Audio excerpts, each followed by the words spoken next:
A patient comes to the casualty with a seizure and was advised an MRI brain for the evaluation. He gives a history of surgery 1 month back and the adjoining radiograph. In view of the internal fixation implant, what would the further management of this patient? Now, what you could see is that there is a fracture and there is a metallic implant and that is being placed over here. I have seen a lot of students keep on saying that, sir, the full form of MRI is a metal results in injury. So whenever you see a metal, you think that an MRI should not be done. But gone were the days. Now please remember nowadays that an orthopedic implant is not considered as a contraindication of MRI. Orthopedic implant is not considered a contraindication of MRI. Why? Because majority of the orthopedic implants are made up of titanium. And please remember, titanium is compatible with MRI. Okay. A lot of time people ask me, sir, how do I know that it is titanium? Yes, you cannot know. So you have to know the make. If they are not made up of titanium, they are made up of stainless steel. Point to be noted that even stainless steel is not a contraindication of MRI. The only issue that can happen in a stainless steel implant is that it may get heat up. So you have to give some time and you have to do an MRI for a shorter time and on a lower strength magnet. That means rather than on a 3 Tesla MRI, it is advisable to do it on a 1.5 Tesla MRI. Okay. So if I see the choices, MRI is contraindicated, answer is a big no. MRI may be done with a cast immobilization of the lower limb. MRI may be done routinely today. Yes, that is correct.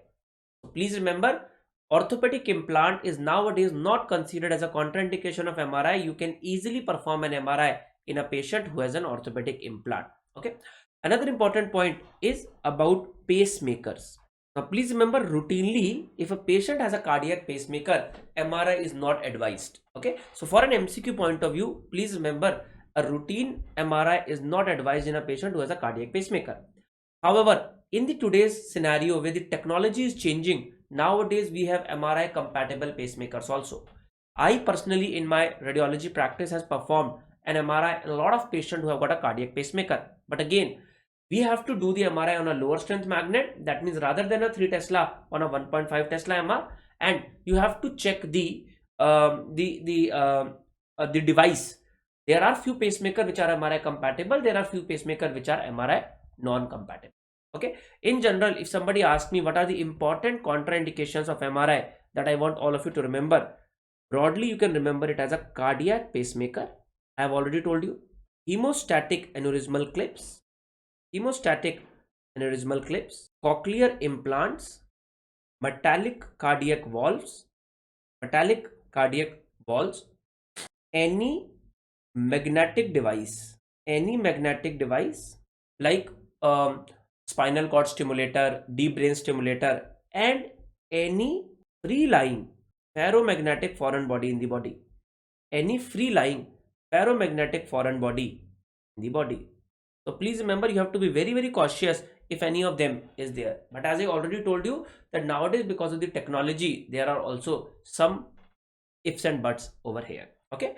Otherwise, intrauterine contraceptive device, cardiac coronary stents, they are no longer considered to be a contraindication of MR. So please make a note of it. A 26-year-old female patient G2A1 with 26 weeks of gestation and a history of swelling of her left lower limb now presented with a sudden onset of breathlessness. On examination, heart rate is 124 beats per minute, SpO2 84%, BP 110/70, D-dimer is elevated. A diagnosis of deep vein thrombosis with pulmonary embolism was made. Which of the following statement is true regarding the diagnosis? Now, if you remember, we have already spoken a lot about it. Whenever you such long questions, rather than reading this entire question, it is a good idea to read the last line and the choices, because that will give you a much better understanding. So now examiner is asking you which of the following statement is true. Please remember, this word is extremely important. Among these four important, we have to find out the true statement. A radionuclide scanning remains the first line investigation? No. A radionuclide scanning is nowadays considered as a second line investigation, not as a first line. Spiral CT angiography reveals the presence of an embolus only up to the level of lobar division. No, they can pick it up to subsegmental level. So that is also wrong.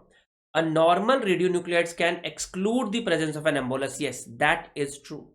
If a radionuclide scan is normal, you can safely say that the embolus is not there. However, if it is positive, then you have to further confirm it. Ultrasound chest is useful screening investigation. No, ultrasound does not have much role in diagnosing a pulmonary embolism. Okay, please remember, investigation of choice to diagnose pulmonary embolism in the today's scenario is a CT pulmonary angiography. A preferred screening test in today's scenario is a D-dimer assay, which is a blood test. Okay, radionuclide scan or a ventilation perfusion scan is considered as a second line investigation. That means when the first line investigation is either not available or cannot be used. Okay.